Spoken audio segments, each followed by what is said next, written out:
कभी आपने सोचा है कि रेल की पटरी पर ये पत्थर क्यों होते हैं या ट्रेन के पीछे ये एक्स क्यों बने होते हैं? कोल्ड ड्रिंक के ढक्कन के अंदर मौजूद ये प्लास्टिक डिस्क क्यों होता है? और आपका नाखून जहाँ खत्म होता है उसी जगह एक रहस्यमयी चीज होती है जो आपको हैरान कर देगी। ये वीडियो बहुत मजेदार होने वाली है, इसलिए पूरा जरूर देखना। रेल की पटरी पर पत्थर। हर बार जब आप ट्रेन में सफर करते हो तब इन पत्थरों को देखते हो जिसे गिट्टी भी कहते हैं, पर ये आखिर ट्रैक के आसपास क्यों बिछे होते हैं? सबसे पहली बात जो आपको जाननी चाहिए वो ये है कि ये है वो रेल की पटरी, पर जो पटरी आप देखते हो वो इतनी सिंपल नहीं होती है। उस पटरी के नीचे ये होता है कंक्रीट से बने हुए ये लंबे लंबे प्लेट्स जो आप असल पटरी पर देखते हो, इन्हें स्लीपर्स कहते हैं। स्लीपर्स के नीचे ये ग्रे पार्ट जो आप देख रहे हो ये है वो पत्थर जो कि बिछा हुआ रहता है, और इन सारे पत्थरों को बैलेस्ट कहते हैं। उसके नीचे और दो लेयर होता है, ये पीला और ये लाल जो आप देख रहे हो, और उसके बाद वो नेचुरल जमीन होती है जो ये हरे कलर का आप देख रहे हो। हम में से ज्यादातर लोगों को यही लगता है कि सिंपल जमीन के ऊपर पटरी बिछी होती है, पर ये सच नहीं है। ट्रैक को अगर आप गौर से देखोगे तो आपको ये पता चलेगा कि ये थोड़ी ऊंचाई पर बनाई जाती है। उसके नीचे बहुत सारे सेटिंग्स होते हैं। ये जो स्लीपर्स होते हैं जिसके ऊपर ये पटरी बिछती है ये भी बहुत जरूरी होती है। ये कंक्रीट के बने स्लीपर्स पटरी के बीच के गैप को बनाए रखती है, और इस कंक्रीट के बने स्लीपर को एक जगह पर ये पत्थरें रखती है, और यही इन पत्थरों का काम है। मतलब ये पत्थर इस सीमेंट के लंबे लंबे स्लीपर्स को एक जगह पर रखती है, और ये स्लीपर इस लोहे के बने पटरी को एक जगह पर होल्ड करती है। मतलब मेन काम यहाँ पर पत्थर ही कर रहा है। एक ट्रेन का वजन लगभग 10 लाख किलोज होता है, तो आप सोच ही सकते हो कि एक लोहे का बना हुआ पतला सा ट्रैक ही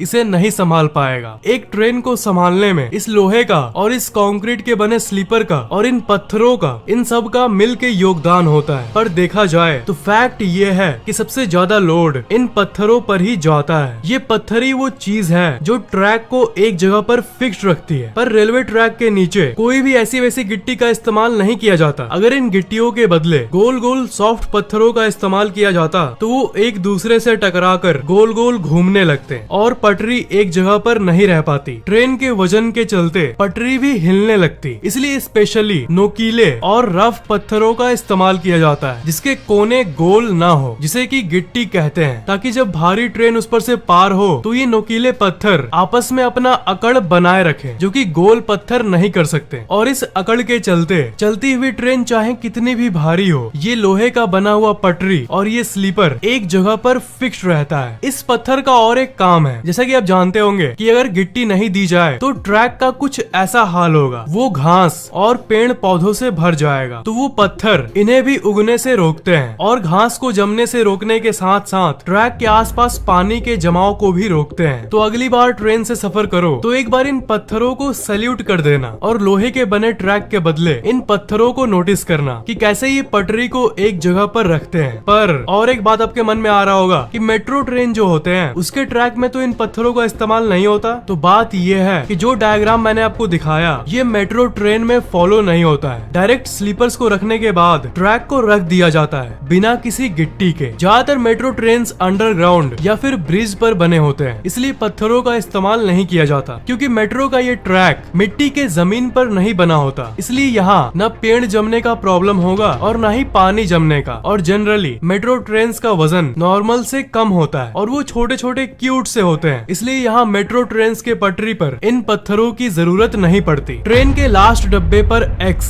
स्टेशन पर जब आप ट्रेन का इंतजार करते हो तब आप बहुत सारे ट्रेन को पार होते हुए देखते होंगे। तब आपने ये जरूर देखा होगा कि लास्ट वाले डब्बे पर एक्स होता है। लोगों के मन में आता है कि ये एक्स आखिर है क्या? असल में ये एक्स एक साइन है जो ये दर्शाता है कि ये ट्रेन का आखिरी बॉगी यानी आखिरी डब्बा है। और सिर्फ एक्स ही नहीं, लास्ट डब्बे में LV लिखा हुआ होता है। इस LV का मतलब होता है लास्ट व्हीकल, मतलब आखिरी डब्बा। जब ट्रेन स्टेशन से निकलती है तो स्टेशन मास्टर हर ट्रेन को देखकर ये श्योर करता है कि आखिरी डब्बे पर एक्स लिखा हुआ हो। मान लो उसने ये देखा कि ट्रेन के लास्ट में एक्स और LV नहीं लिखा हुआ है, तो ऐसी कंडीशन में वो तुरंत रेलवे डिपार्टमेंट को रिपोर्ट कर देता है, क्योंकि एक्स नहीं है इसका मतलब कुछ डब्बे रास्ते में ही रुक गए हैं। दो डब्बों के बीच का लिंकर टूट गया है, इसलिए इमरजेंसी के चलते उस पटरी पर आने वाली सभी ट्रेन को रोक दिया जाता है जब तक सब कुछ वापस नॉर्मल नहीं हो। हालांकि ऐसा बहुत कम होता है, पर लोगों की जान बचाने के लिए ये बहुत जरूरी होता है। आपके मन में एक क्वेश्चन क्वेश्चन आ रहा होगा कि रात के समय थोड़ी ना एक्स किसी को दिखेगा, तो इसलिए रात के समय इस एक्स के बदले इस छोटी सी बत्ती का इस्तेमाल किया जाता है जो कि इस एक्स के नीचे होता है। ये बत्ती हर एक सेकंड में जलती और बूझती रहती है। तो स्टेशन मास्टर रात को ये चेक करता है कि ये बत्ती ब्लिंक हो रही है कि नहीं। तो ये था इस लाइट और ये एक्स और इस एलवी का मतलब बुक मार्जिन। आप अभी अपना कोई सा भी किताब लो, कोई सा भी किताब, उसमें आप ये देखोगे कि जो लाइंस हैं वो थोड़ी जगह छोड़ के शुरू होती है, मतलब इतना सा गैप होता है और फिर जानकारी आती है। पर क्या आपने कभी सोचा है कि ये लाइंस किस लिए छोड़ा जाता है? क्योंकि जनरली तो आप ये जानते ही होंगे कि हमें पेपर का पूरा इस्तेमाल करना चाहिए, ज्यादा खाली जगह नहीं छोड़ना चाहिए, क्योंकि पेपर पेड़ से ही बनते हैं और हम सबको पेड़ को बचाना चाहिए और कागज का वेस्ट नहीं करना चाहिए। पर हर किताब में इतने गैप के बाद ही टेक्स्ट क्यों शुरू होता है? बहुत लोग कहेंगे कि इसमें क्या अजीब बात है, प्रिंटिंग का ये सिंपल स्टाइल है। पर नहीं दोस्त, हर चीज के पीछे कारण होता है। असल में इसका उत्तर जानने के लिए उस समय चलो जब ना कंप्यूटर था और ना ही मोबाइल था। जानकारी को सिर्फ कागज पर ही जमा किया जा सकता था। पर दिक्कत ये है कि चूहे, जी हाँ वही चूहे, किताबों को काट कर जानकारी को निगल लेते थे और इसलिए उस समय गैप देने का स्टाइल शुरू हुआ, ताकि अगर चूहे आकर काटना शुरू भी करें तो जानकारी लॉस्ट ना हो, क्योंकि वो किनारे वाले हिस्से से काटना शुरू करते हैं, साइड से ही वो काटना प्रारंभ करते हैं। पर क्योंकि उतना गैप छोड़ा हुआ है, इसलिए चूहा अगर साइड का हिस्सा काट भी ले तो वो इस खाली गैप वाली व्हाइट एरिया को ही खाएगा और जानकारी अंदर की एरिया में सेफ रहेगी। चूहों के डर से हम लोगों ने ये गैप छोड़ा है। गजब बात है ना?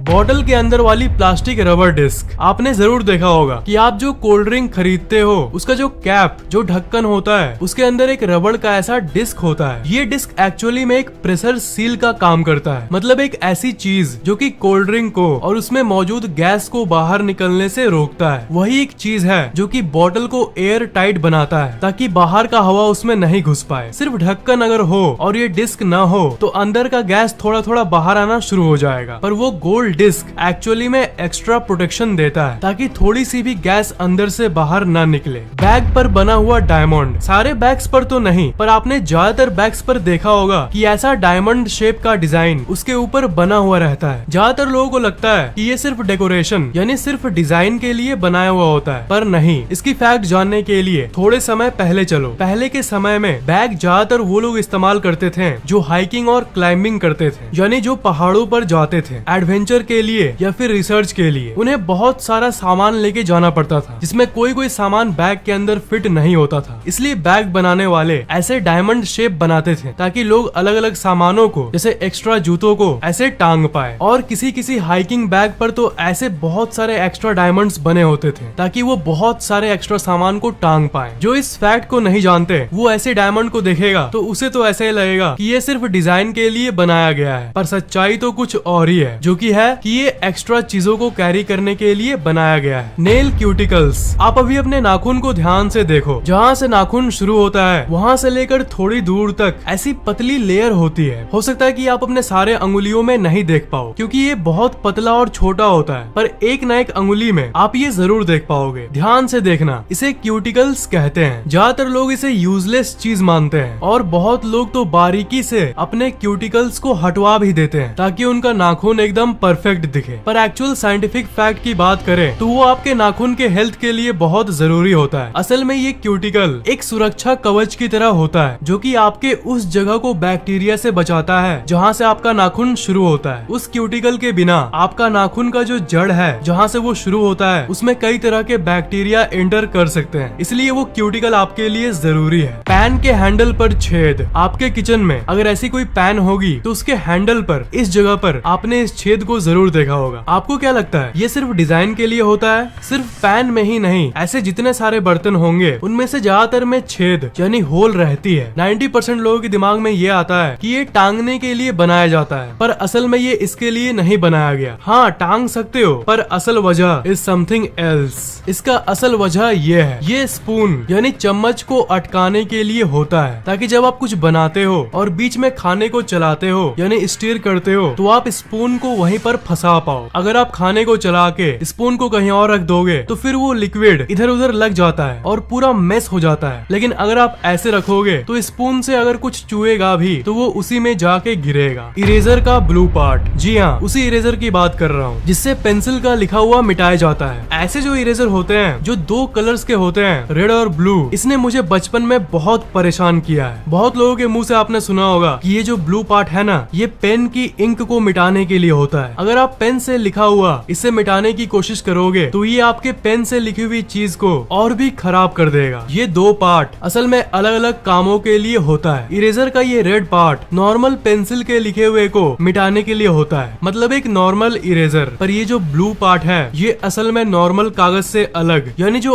आर्ट कागज होते हैं या जो स्क्रैप बुक होते हैं उनपे अगर आप पेंसिल से कुछ लिखते हो उसे मिटाने के लिए होता है। इन सब कागजों का सतह मोटा होता है, नॉर्मल कागज के मुताबिक थोड़ा ज्यादा रफ होता है और उसमें जो आप लिखते हो वो जल्दी मिटता नहीं है। ये रेड वाला नॉर्मल रबड़ उसे मिटा नहीं पाता, पर ये जो ब्लू पार्ट है ये किसी भी पेपर से, पेंसिल से लिखी हुई किसी भी चीज को मिटा सकता है। Bumps on J and F की। अपने कीबोर्ड पर आपने J और F बटन में ऐसे बम्प्स को जरूर देखा होगा, पर जैसा कि ज्यादातर लोग सोचते हैं वो जस्ट ऐसे ही वहाँ नहीं होता। इसके पीछे भी कारण है। ये उन लोगों के लिए होता है जो बिना कीबोर्ड को देखकर टाइपिंग करते हैं और बहुत फास्ट टाइपिंग करते हैं, वो भी सारे अंगुलियों से। ये J और F एक सेंटर पॉइंट का काम करता है जिनको अंगुलियों के जरिए सेंस किया जा सकता है। मतलब J और F को सेंटर पॉइंट के रूप में फील करके वो लोग अच्छे से टाइपिंग कर पाते हैं। मतलब वो फास्ट टाइपिंग करने वाले बिना कीबोर्ड को देखे J और F को फील कर लेते हैं उस उठे हुए बम्प के चलते, और फिर उस पॉइंट के रेस्पेक्टिव आसपास के बाकी कीज कहाँ है इसका अंदाजा लगा लेते हैं और धड़ाधड़ तेजी से टाइपिंग करते हैं। आपको सबसे इंटरेस्टिंग कौन सा लगा, ट्रेन वाला फैक्ट, बैग पर बने डायमंड का फैक्ट, या आपके नाखून के क्यूटिकल का फैक्ट? नीचे कमेंट्स में जरूर लिखना। इस वीडियो को लाइक करना बिल्कुल भी मत भूलना और शेयर जरूर कर देना, और अभी तक सब्सक्राइब नहीं किए हो तो सब्सक्राइब जरूर कर लेना और बेल आइकन को तो भूलना ही मत, उसे जरूर दबा देना।